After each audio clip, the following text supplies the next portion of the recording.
नमस्कार दोस्तों, आदर्श ज्ञान में आपका स्वागत है। आज हम रीजनिंग के प्रैक्टिस सेट 168 लेके आए हैं, जिसमें रीजनिंग के 20 इंपॉर्टेंट प्रश्न हैं। यदि आप एसएससी, रेलवे या किसी भी स्टेट एग्जाम की तैयारी कर रहे हैं तो ये प्रैक्टिस सेट आपके लिए काफ़ी इंपॉर्टेंट है, क्योंकि इस प्रैक्टिस सेट में जो प्रश्न दिए गए हैं उसी टाइप के प्रश्न आपके परीक्षा में पूछे जाएंगे।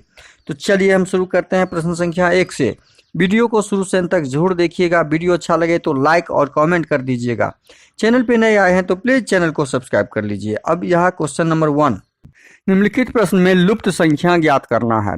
अब देखिए क्वेश्चन नंबर 1 में क्या दिया है, लुप्त संख्या आपको ज्ञात करनी है। तो कैसे ज्ञात करेंगे? लुप्त संख्या ज्ञात करने के लिए ये त्रिभुजाकार आकृति पे हमें संख्या दी गई है। त्रिभुजाकार में हमें जो संख्या दी गई है ये दिया हुआ है 4, यहाँ 6, यहाँ 9। अब देखिए इस चारों को जोड़ के हम देखते हैं क्या हो रहा है। 4 + 6 + 9 कितना आ रहा है हमारा, या 9 + 4 + 6 बराबर हमारा कितना आ जाएगा। ये टोटल जो हमारा आ रहा है 9 4 13, 13 6 कितना हो जाएगा, 4 + 6 + 9, 6 4 10 9 19 कितना आ गया हमारा, यह 19 आ गया। अब 19 को हमें 38 लाना है तो क्या करना होगा, तो 19 को हमें 2 से गुना करना होगा। हमने 2 से गुना कर दिया, हमारा बीच की संख्या 38 आंसर आ गया। क्या यही पैटर्न त्रिभुज 2 में हमें मिल रहा है? अब त्रिभुज 2 का पैटर्न हम देखते हैं। 8 को 9 से जोड़ेंगे, उसके बाद फिर 9 को 11 से जोड़ेंगे। तो हम जब 8 को 8 + 9 + 11 करेंगे तो हमारा कितना आ रहा है, ये 9 8 17 और 17 1 18 10 28 आ रहा है। 28 को 2 से गुना करने पर क्या 56 आ रहा है, 28 दूनी 56। देखिए 28 को 2 से गुना किए तो हमारा बीच की संख्या, मतलब हमने क्या प्राप्त किया कि दी गई जितने भी मतलब शीर्ष पे संख्या है उस तीनों संख्याओं का योग को हम 2 से गुना कर देते हैं तो त्रिभुज के अंदर की संख्या हमें प्राप्त हो जाती है। यह पैटर्न इसमें लगा हुआ है। तो सेम पैटर्न हम त्रिभुज 3 में भी। अब हम क्या देखेंगे, या क्या यही पैटर्न तीसरे त्रिभुज के साथ लागू होता है? तो चेक कर लेते हैं, लागू होना ही चाहिए और वो ही आंसर निकलेगा। 12 + 13 + 11 यदि हम इस तरह से इसमें लगाएं पैटर्न जो पिछले में लगा हुआ था 12 + 13 + 11, तो हमारा क्या आ जाएगा, 13 13 दूना 26 10 36 आ जाएगा। जब इसको जोड़ेंगे 3 2 5 1 6 1 1 2 1 3 और 36 को 2 से गुना करेंगे तो वही हमारा आंसर हो जाएगा। 6 दूनी 12, 3 दूनी 6 1 7 72। हमारा इस त्रिभुज के प्रश्नवाचक चिन्ह के स्थान पे क्या संख्या आ जाएगा, 72 72 आंसर, जो कहाँ पे दिया हुआ है, जो ऑप्शन ए में हमारा दिया हुआ है। तो ऑप्शन ए क्वेश्चन नंबर 1 का सही होगा। हमने कैसे ज्ञात किया समझ के लिए, आप जहां पे समझ में न आए कमेंट जरूर कीजिए। अगला प्रश्न है क्वेश्चन नंबर 2, नीचे दिए गए विकल्प में से संबंधित शब्द को चुनिए। संबंधित शब्द को चुनना है। संबंधित जैसे पेट्रोल का संबंध गाड़ी के साथ है, गाड़ी में पेट्रोल डाला जाता है, उसी प्रकार बिजली का संबंध बिजली कहाँ पे डाला जाता है, बल्ब में डाला जाता है। तो बल्ब जैसे में बिजली डाला जाता है तो चलने लगता है, बल्ब जलने लगता है। उसी तरह पेट्रोल को जैसे ही गाड़ी में डालते हैं तो गाड़ी चलने लगती है। जब हम उसको स्टार्ट करते हैं तो उसी को चलना बोला जाता है। तो जैसे पेट्रोल गाड़ी का संबंध है उसी प्रकार बिजली का बल्ब के साथ संबंध स्थापित हुआ और ऑप्शन बी हमारा क्या हो जाएगा, सही आंसर हो जाएगा क्वेश्चन नंबर 2 का। अगला प्रश्न क्वेश्चन नंबर 3 है। क्वेश्चन नंबर 3 में दिया हुआ है, निम्नलिखित श्रृंखला श्रेणी में से असंगत को ज्ञात करें। अब देखिए असंगत को ज्ञात करने के लिए 30 में से कितना घटाएंगे, 3 घटाएंगे 27 हो जाएगा। 27 में कितना जोड़ेंगे, 9 7 16 + 9 करेंगे तो 36 हो जाएगा। 36 में कितना प्लस करेंगे, 45 हो जाएगा। 9 6 15 + 9 करेंगे। 45 में कितना जोड़ेंगे, जो 72 हो जाएगा। 45 में कितना जोड़ेंगे, 72 हो जाएगा। तो 45 में 12 में से 5 गया 7 और 6 में से 4 गया 27। देखिए ये जोड़ और घटाव का कोई नियम सिस्टम लगा हुआ ही नहीं है। तो यहाँ पे क्या हम देखेंगे, यहाँ पे इसके बाद यह पैटर्न काम नहीं किया तो हम अगला पैटर्न पे दिमाग लगाएंगे। क्या लगेंगे, ये अंकों को जोड़ के देखते हैं। इसके अंकों को जब जोड़ते हैं तो 3, इसके अंकों को जब जोड़ेंगे हम तो 7 2 9, इसके अंकों को जब जोड़ेंगे तो 6 3 9, इसके अंकों को जोड़ेंगे तो 5 4 9, इसके अंकों को जोड़ेंगे तो 7 2 9। देखिए यहाँ अंकों का योग 9 आ रहा है हर एक संख्याओं का। यह पैटर्न हमने इसमें प्राप्त किया और ज्ञात किया। लेकिन संख्या 30 जो है उसका पैटर्न बाकी संख्याओं के पैटर्न से अलग है और प्रश्न में हमें यही पूछा गया है कि असंगत ज्ञात करें। तो असंगत हमने छांट लिया जो ऑप्शन ए में दिया हुआ है, संख्या 30। तो क्वेश्चन नंबर 3 का सही आंसर क्या हो जाएगा, ऑप्शन ए 30 जो असंगत है।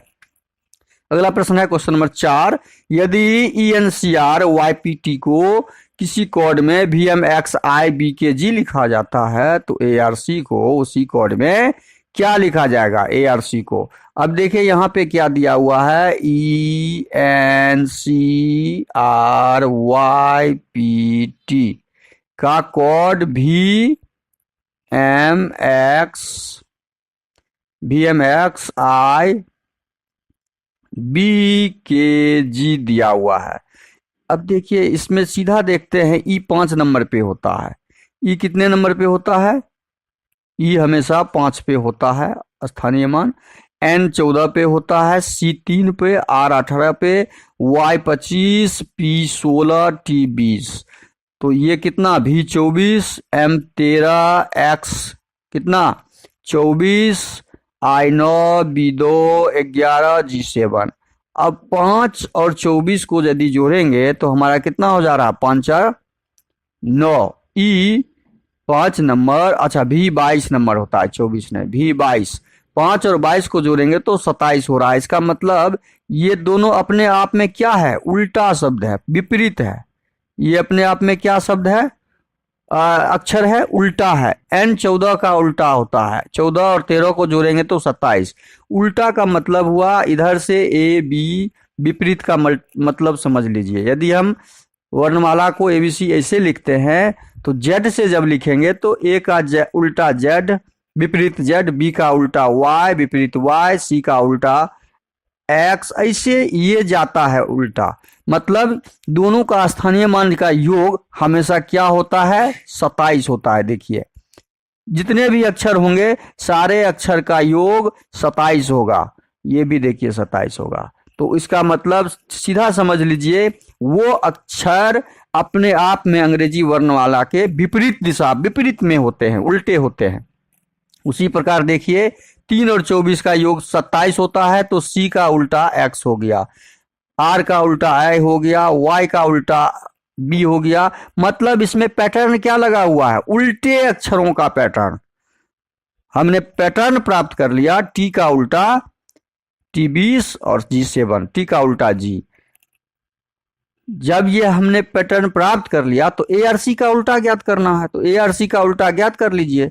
ARC का जब हम उल्टा ज्ञात करेंगे तो A का उल्टा क्या हो जाएगा, Z। A का उल्टा Z, R का उल्टा, यहाँ अभी तुरंत R का उल्टा निकाले हैं I, R का उल्टा I, और C का उल्टा अभी तुरंत निकाले हैं, देखिए C का उल्टा X, C का उल्टा X अक्षर होता है। तो ZIX हमारा जहां पे दिखेगा वो आंसर सही होगा। जो कहां पे दिख रहा है, ऑप्शन बी में दिख रहा है। कहां पे दिख रहा है वो, ऑप्शन बी। तो क्वेश्चन नंबर 4 का सही आंसर क्या हो जाएगा, ऑप्शन बी। अगला प्रश्न है क्वेश्चन नंबर 5, राजीव दक्षिण दिशा की ओर चल रहा है। दिशा की ज्ञान के संबंध में आप समझ लीजिए, ये उत्तर दक्षिण पूर्व पश्चिम को दर्शाता है। हमेशा उत्तर का भाग, ऊपर का भाग उत्तर होता है, यह उत्तर हो गया। नीचे का भाग दक्षिण होता है, यह दक्षिण हो गया। और उत्तर दक्षिण और दाहिना भाग पूरब होता है, बायां भाग पश्चिम होता है। बस इतना आप मार्किंग कर लीजिए, उसी पे आप चलिए। प्रश्न के अनुसार राजीव दक्षिण की ओर चला। दक्षिण हम मान लेते हैं, यहां से दक्षिण नीचे की ओर चला। देखिए यहां से दक्षिण नीचे की ओर चला, दक्षिण नीचे की ओर चला। वह 2 बार दाईं ओर मुड़ा। दक्षिण की तरफ आप जाएंगे तो उसका दायां ये हो जाएगा, 1 बार दायां, दूसरी बार दायां, 2 बार दायां मुड़ा, फिर दाईं ओर मुड़ता और तीसरी बार फिर दाईं ओर मुड़ जाता है। 1 2 3 बार मुड़ गया वो। अब उसके सम्मुख कौन सी दिशा है? तो ये पूरब। ये देखिए दाईं तरफ ये कौन सा दिशा हो गया? पूरब। तो ये हो जाएगा पूरब की दिशा। तो हमारा आंसर क्या आ गया? पूरब, जो कहां पर है? ऑप्शन सी में दिख रहा है। बहुत आसान है इस तरह के प्रश्न का आंसर निकालना, और 1 नंबर पक्का कर लेना आपका एग्जाम में एकदम जरूरी है। इसमें कहीं से मिस्टेक मत कीजिएगा। अगला प्रश्न है क्वेश्चन नंबर 6। यदि 3 स्टार 2 का मान 25, 8 स्टार 7 का मान 225, 7 स्टार 2 का मान ज्ञात करना है। तो अब इसके बीच पैटर्न क्या लगा हुआ है? 3 को यदि 2 से जोड़ देते हैं स्टार की जगह तो 5 हो जाएगा, और 5 को जब हम स्क्वायर करते हैं तो हमारा 25 हो गया। देखिए हमने संबंध ढूंढ लिया। उसी प्रकार हम इस 8 और 7 का निकालेंगे। 8 जोड़ 7 कर देंगे तो 8 7 कितना होता है? 15, और 15 का स्क्वायर कर देंगे 225 आ गया। हमने पैटर्न ढूंढ लिया, 225 आ गया। हमने पैटर्न ढूंढ लिया, ये 25 आ गया। अब हम जब पैटर्न ढूंढ लिए तो 7 जोड़ 2 का इसी तरह मान निकालेंगे, 9 आएगा, और 9 का स्क्वायर हम कर देंगे 81। हमारा आंसर प्रश्नवाचक चिन्ह के स्थान पे क्या आएगा? 81, जो कहां पर है? ऑप्शन डी में दिया हुआ है। कहां पर? ऑप्शन डी में दिया हुआ है। अगला प्रश्न है क्वेश्चन नंबर 7। नीचे दी गई श्रृंखला में श्रेणी ज्ञात करें। तो श्रेणी को पूरा करना है। बी सी एफ, बी से सी आ गया तो बी सी +1 है। बी से सी आया तो +1 है। सी से डी आया, सी ए बी सी डी, तो +1 है यहां भी। एफ से जी आया, ई एफ जी, एफ से जी आया वो भी +1 है। देखिए +1 का ही यहाँ पे पैटर्न लगा हुआ है। सी से डी आया, सी से डी +1, डी से ई +1, जी से एच +1। मतलब अब डी से हमें अगला अक्षर जब आएंगे तो +1 को ही लेंगे। डी से जब हम अगला अक्षर आएंगे तो +1, डी का अगला ई होता है तो ई आ जाएगा। ई का +1 एफ हो जाएगा। एच का +1, ई का जैसे हम एफ लाए, एच में +1 करेंगे, एच में +1 कर देंगे, एच में +1 तो आई हो जाएगा। क्या हो जाएगा? आई। आई, ई एफ आई हमारा सही आंसर हो जाएगा प्रश्नवाचक चिन्ह के स्थान पे, जो कहां पे दिया हुआ है? Option E F I, option A में दिया हुआ है। तो क्वेश्चन नंबर 7 का सही आंसर हो जाएगा ऑप्शन ए। अगला प्रश्न है क्वेश्चन नंबर 8। सितंबर का मान 54, जनवरी का मान 42 और दिसंबर का मान 48, तो अगस्त का मान आसानी से हम ज्ञात कर सकते हैं समझने के साथ।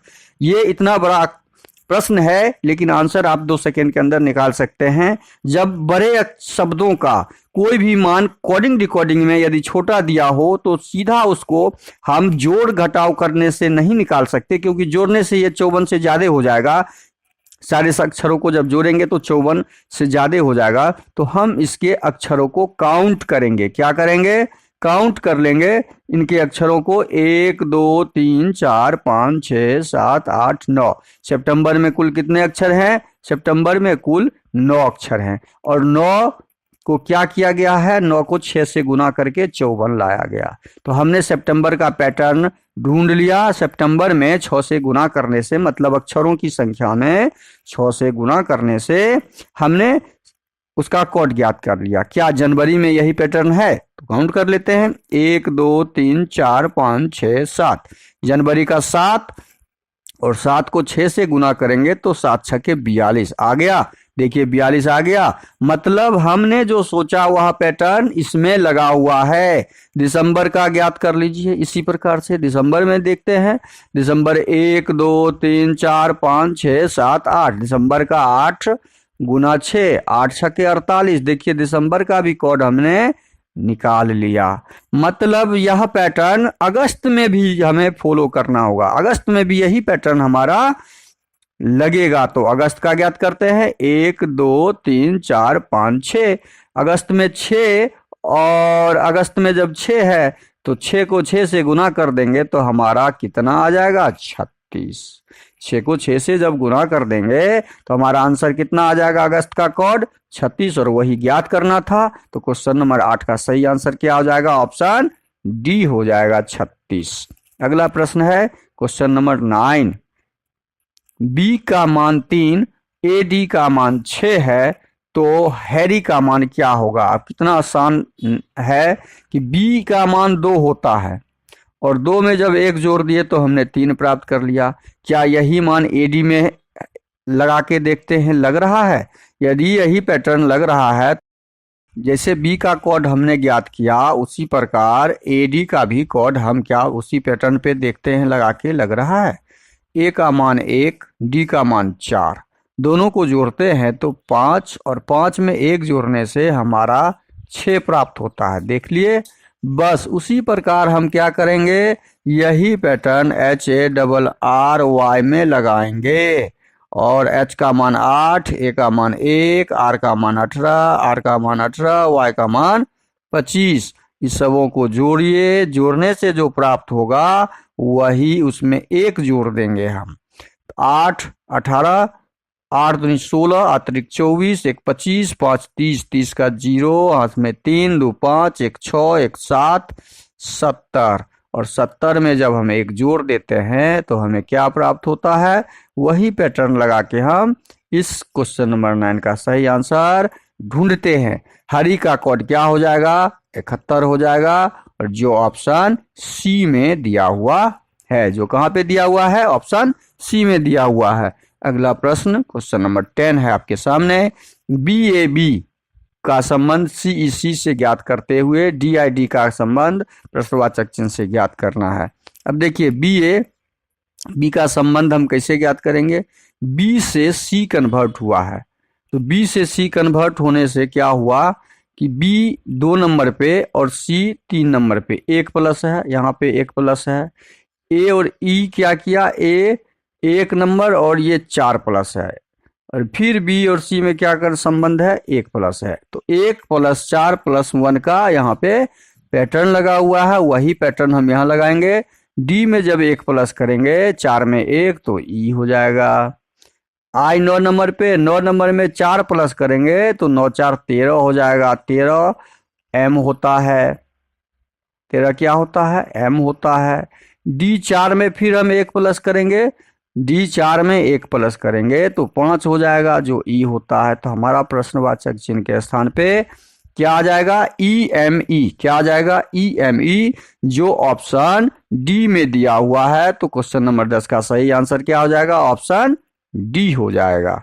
अगला प्रश्न है क्वेश्चन नंबर 11। देखिए क्वेश्चन नंबर 11 टाइपिंग मिस्टेक है, ये 11 नंबर क्वेश्चन है। निम्न आकृति में वृत्तों की संख्या ज्ञात करना है। वृत्त की संख्या तो काउंट करना है, जहां वृत्त हमें दिख रहा है, 1 वृत्त, 2 वृत्त, 3 वृत्त, 4 वृत्त, एक यहाँ छोटा सा 5, एक ये बड़ा 6, और एक सबसे बड़ा ये 7। पहले वृत्त में हमें वृत्त की संख्या 7 प्राप्त हुई। अब दूसरे वृत्त में देखते हैं, ये वृत्त के अंदर ये सबसे बड़ी वृत्त 1 2 3 4 5 6, दूसरे वृत्त में हमें 6 वृत्त दिख रहे हैं। अब तीसरे वृत्त में देखते हैं, एक बड़ा वृत्त 1 2 3 4 5 6, तीसरे वृत्त में भी हमें 6 वृत्त दिखते हैं। इसका मतलब टोटल वृत्त हमारा क्षेत्रिक 18 1 19 जोड़ने से प्राप्त होता है, और इस चित्र में 19 हमारा आंसर निकलेगा। टोटल वृत्त जो ऑप्शन ए में दिया हुआ है। अगला प्रश्न है क्वेश्चन नंबर 11। रोहित अपनी कक्षा में 18वें स्थान से शीर्ष पर है, ऊपर से 18वें स्थान और नीचे से 36वें स्थान पर है। तो कुल विद्यार्थी की संख्या आपको ज्ञात करना हो तो कुल विद्यार्थी की संख्या होता है, यहाँ ऊपर से दिया हुआ है तो ऊपर से जोड़ नीचे से घटे 1, ऊपर से 18 नीचे से 36 घटे 1 कर दीजिए, 18 तिया 36, 18 तिया 54 घटे 1 53, कुल विद्यार्थियों की संख्या 53। तो उस प्रश्न का सही आंसर क्या हो जाएगा? Option D. अगला प्रश्न, क्वेश्चन 18 या 54, और 54 में से हम 1 घटा देंगे तो 53। 11 नंबर प्रश्न का सही आंसर क्या हो जाएगा? ठीक से घटाइए, ऊपर से 18 और नीचे से 36। कुल विद्यार्थी की संख्या ज्ञात करनी हो तो 6 8 6 14, 3 1 4 1 5, 53। अगला प्रश्न है क्वेश्चन नंबर 12। 6 व्यक्ति P Q R S T और यू केंद्र की ओर एक खष्टभुज टेबल पे बैठा हुआ है। खष्टभुज टेबल होना चाहिए, 1 भुजा, 2 भुजा, 3 भुजा, 4 भुजा, 5 भुजा और 6 भुजा, ये टेबल है। इस टेबल पे बैठा हुआ है 6 आदमी। यू पी के ठीक विपरीत बैठा हुआ है। मान लीजिए यू यहाँ है तो पी उसके ठीक विपरीत बैठा दिए, उल्टा बैठा दिए। जो आर के तत्काल बाएं तरफ है, आर के तत्काल, आर यदि यहाँ बैठता है तो आर के दाहिना ये बाएं तरफ है, तो आर यहाँ बैठ जाएगा। आर कहाँ बैठ जाएगा? आर आपका यहाँ बैठ जाएगा। तब तो बायां पी के यू के बाएं यू पी के ठीक विपरीत बैठा है, और जो आर के तत्काल बाएं तरफ है, एस यू के एकदम दाएं तरफ है। एस है ये यू का, यू यदि इधर बैठा हुआ तो यू का दायां एस, ये आर यहाँ हो जाएगा। और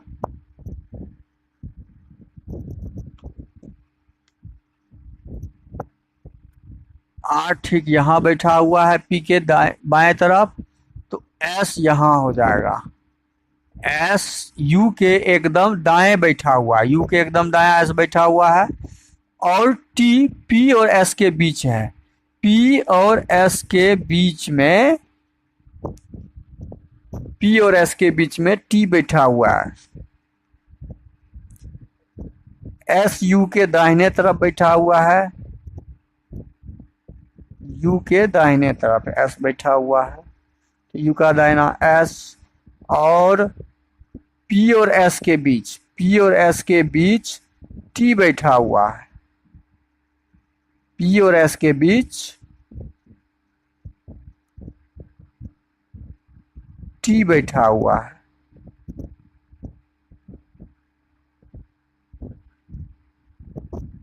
इसका मतलब आर यहाँ और पी और एस के बीच टी यहाँ बैठा हुआ है।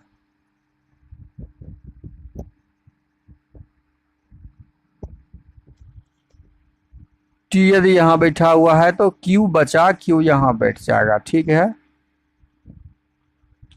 अब हमें क्या ज्ञात करना है? क्यू का बैठने का स्थान क्या था? क्यू यहाँ बैठा, क्यू टी के विपरीत बैठा हुआ है, टी के ठीक विपरीत टी क्यू बैठा हुआ है, तो हमारा आंसर क्या हो जाएगा? ऑप्शन ए हो जाएगा।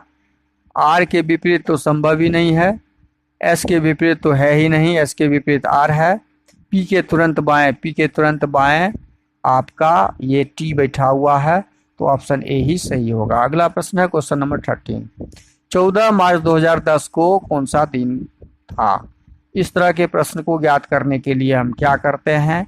पहले ईस्वी को रखते हैं, ईस्वी के दहाई अंक को, और उसमें 4 से भाग लगाते हैं, और भाग लगाने के बाद 4 दूनी 8, 2 से भाग लग जाएगा, भागफल रखते हैं। उसके बाद हम रखेंगे तारीख 14, और उसके बाद हम रखेंगे मंथ। तारीख के बाद हम क्या रखेंगे? मंथ, मंथ का कोड, माह का कोड 4, मार्च का कोड 4 होता है, और वर्ष का कोड 2010 का कोड 6 होता है। कोड डालते हुए हम 7 से क्या करेंगे? भाग लगाएंगे। 7 से जब भाग लगाएंगे तो 10 2 12, 12 6 4 10, 10 20, 10 10 20, 20 10 30, 6 36, 36 बटा 7, 7 5 35, शेष हमारा आ रहा है 1। शेष कितना आ रहा है? एक। शेष एक का मतलब है, शेष एक का कोड होता है रविवार, तो हमारा आंसर क्या हो जाएगा? रविवार, संडे होगा उस दिन। ऑप्शन सी सही हो जाएगा। अगला प्रश्न है क्वेश्चन नंबर 14। यदि किसी भाषा में UNIQ को SJCI लिखा है, तो इसी कूट भाषा में मॉड को क्या लिखेगा? तो यू होता है 22, 21, 21 से 19 हुआ तो -2,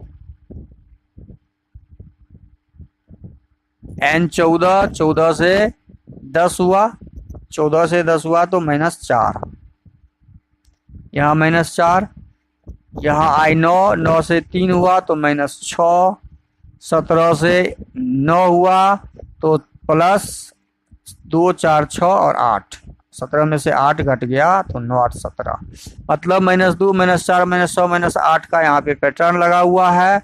इसी प्रकार मॉड का ज्ञात करेंगे तो इसमें से -2 पहले घटाएंगे, उसके बाद -4 घटाएंगे, उसके बाद -6 घटाएंगे, उसके बाद -8 घटाएंगे, तो 13 में से 2 गया, 13 में से 2 जब घटा देंगे तो 11 हो जाएगा। के हो जाएगा, 15 में से 4 जाएगा तो 11 हो जाएगा। फिर के डबल के, 4 में से 6 जाएगा, 4 में से 6 घटाएंगे तो हमारा x हो जाएगा। क्या हो जाएगा? x। और 5 में से 8 घटाएंगे, 5 में से 8 घटाएंगे तो हमारा w हो जाएगा। तो डबल के एक्स डब्लू जो हमारा होगा वो कहाँ पर है? ऑप्शन ए में है। तो 14 नंबर प्रश्न का सही आंसर ऑप्शन ए हो जाएगा। 15 नंबर प्रश्न, दिए गए पैटर्न का ध्यानपूर्वक अध्ययन करें और उस आंकड़े का चयन करें जो प्रश्न को पूरा करता हो, आकृति को पूरा करता हो। पहले तो ये सीधा लाइन होगा, ये संभव नहीं है, टेढ़ा ऐसा वाला, ठीक है, ये संभव नहीं है। ये बीच में त्रिभुज दिया हुआ है, ये लाइन तो ऐसे टेढ़ा है, ये भी संभव नहीं है। ये सीधा तो है लेकिन ये ऐसे फिर आएगा, जो ऐसे दिया हुआ है ये संभव नहीं है, यहाँ से ये संभव है, तो ऑप्शन बी हमारा सही हो जाएगा। अगला प्रश्न क्वेश्चन नंबर 16। यहाँ पे 3 लाइनें हैं जो ऊपर की दिशा की ओर है और ये दाहिने की दिशा की तरफ है। ये नीचे की दिशा हो गया, ये फिर बाएं दाएं की, तो अगला हो जाएगा ऊपर की तरफ। अगला क्या हो जाएगा? बायां है तो नीचे की तरफ, नीचे की तरफ का इशारा होगा इसमें। तो इस नीचे की तरफ हमें ऑप्शन बी में दिख रहा है, तो ऑप्शन बी सही हो जाएगा। ऑप्शन सी, और नीचे की तरफ यहाँ पे दिया हुआ ऊपर की तरफ होगा, ऊपर की तरफ क्या हो जाएगा? ऊपर की तरफ। तो जो ऑप्शन सी में दिया हुआ है तो ऑप्शन सी हमारा सही हो जाएगा। अगला प्रश्न है क्वेश्चन नंबर 17। आईने में प्रतिबिंब को हमें ज्ञात करना है। एल जो बनेगा यहाँ पे, एल उल्टा बनेगा, के बनेगा उल्टा। अब देखिए एल और के ये कहाँ कहाँ बना हुआ है? इस साइड में, और ये बी है। बी क्या हो जाएगा? बी आपका किस टाइप का बन जाएगा? ये एल देखिए, ये के देखिए, ठीक है, के का बड़ा भाग नीचे है, ये के यहाँ पे सीधा में है तो ये संभव नहीं है। यहाँ पे पी एल सीधा है तो ये संभव नहीं है। यहाँ पे आपका 3 सीधा में है तो ये संभव नहीं है। तो ऑप्शन सी बचा, ऑप्शन सी हमारा सही हो जाएगा। अगला प्रश्न है क्वेश्चन नंबर 18। प्रश्नवाचक चिन्ह के स्थान पे क्या आएगा उसे ज्ञात करना है। तो इसमें क्या किया हुआ है? इस तीनों संख्या को जोड़ के देखते हैं। 9 5 14, 14 6 20 और 20 में 9 जोड़ के 29 किया गया। इसका मतलब है इसमें क्या किया गया है? 5 + 9 + 6 20 और फिर इस 20 में इस 9 को जोड़ा गया तो 29 हो गया। हमारा ये कोड आ गया। अब दूसरा में यही किया है, दूसरा में क्या किया है? यही इसमें क्या किया है, 3 जोड़ 4 जोड़ 7, 4 3 7 दूनी 14, और इसमें फिर किसको जोड़ दिए, इस 14 को जोड़ दिए, 4 को जोड़ दिया, 18 हो गया। ये आ गया हमारा आंसर। बस इसी प्रकार हम तीसरे का भी ज्ञात करेंगे। इस कॉलम का जब ज्ञात करेंगे तो 1 + 9, 1 + 9 प्लस प्रश्नवाचक चिन्ह बराबर 9 1 10 प्लस प्रश्नवाचक चिन्ह और फिर प्लस ये 9, फिर प्लस क्या, ये 9, और बराबर कितना, 22, बराबर यहाँ पे दिया हुआ है 22। अब प्रश्नवाचक चिन्ह हमें ज्ञात करना हो तो कैसे ज्ञात करेंगे, 10 9 19 बराबर 19 प्लस प्रश्नवाचक चिन्ह बराबर 22। अब ये 19 इधर आ जाएगा, प्लस में है तो माइनस हो जाएगा 19। प्रश्नवाचक चिन्ह बराबर क्या हो गया मेरा, 3। प्रश्नवाचक चिन्ह के स्थान पे 3 आंसर होगा, जो ऑप्शन बी में दिया हुआ है। तो इस प्रश्न का सही आंसर ऑप्शन बी निकल जाएगा। अगला प्रश्न है क्वेश्चन नंबर 19। राजन ने एक लड़की की ओर इशारा करके कहा, यह मेरी माँ की पुत्री है। राजन एक लड़की की तरफ इशारा किया और बोला, राजन बोला कि यह मेरे माँ की पुत्री, माँ की पुत्री की पुत्री है। ठीक है, बताए उस लड़की का राजन से क्या संबंध है। तो राजन का यह लड़की कौन लगेगी, अब माँ का पुत्री राजन की बहन, तो भगिनी लगेगी, भांजी लगेगी। इस प्रश्न का सही आंसर क्या हो जाएगा, ऑप्शन बी, भगिनी हुई भांजी हुई। इस प्रश्न का सही आंसर ऑप्शन बी हो जाएगा। अगला प्रश्न है क्वेश्चन नंबर 20। निम्नलिखित विकल्पों में से कौन सी उत्तर आकृति प्रश्न आकृति को मोड़ने से प्राप्त होगा। अब देखिए, एकांतर हमेशा ज्ञात करना सीख जाइए तो आप आसानी से इसका बना सकते हैं। बी का एकांतर सी हो जाएगा, बी का एकांतर सी हो जाएगा, के का एकांतर एल हो जाएगा और एन का एकांतर पी हो जाएगा। तो यहाँ पे हम लिख देते हैं बी का उल्टा सी, के का उल्टा एल और के का उल्टा एल हो गया और बचा एन का उल्टा पी। अब जब ये आमने सामने आगे पीछे है तो ये फ्रंट पे दिखेगा नहीं, ये तीनों फलक सामने में नहीं दिखेगा। अब पहले हम देख लेते हैं डी ऑप्शन को, एल के, एल और के दोनों दिख रहा है, इसका मतलब ये संभव नहीं है। एल दिखेगा या के दिखेगा, दोनों में से कोई एक ही दिखना चाहिए सामने में। बी के सी, तो बी और सी दिख रहा है, बी और सी दिख रहा है, इसका मतलब ये भी ऑप्शन नहीं होगा। बी दिखेगा या सी दिखेगा, दोनों में से, क्योंकि ठीक ये इसका विपरीत अक्षर है। के एन पी में के एन और पी दिख रहा है, देखिए ये भी संभव नहीं है, तो बचा ऑप्शन ए, हमारा ऑप्शन ए सही हो जाएगा। वीडियो शुरू से अंत तक जरूर देखिए, वीडियो अच्छा लगे तो लाइक कर दीजिएगा, चैनल पे नए आए हैं तो सब्सक्राइब कर लीजिए और दोस्तों को अधिक से अधिक शेयर कर दीजिए। थैंक यू, धन्यवाद, जय हिंद, जय भारत।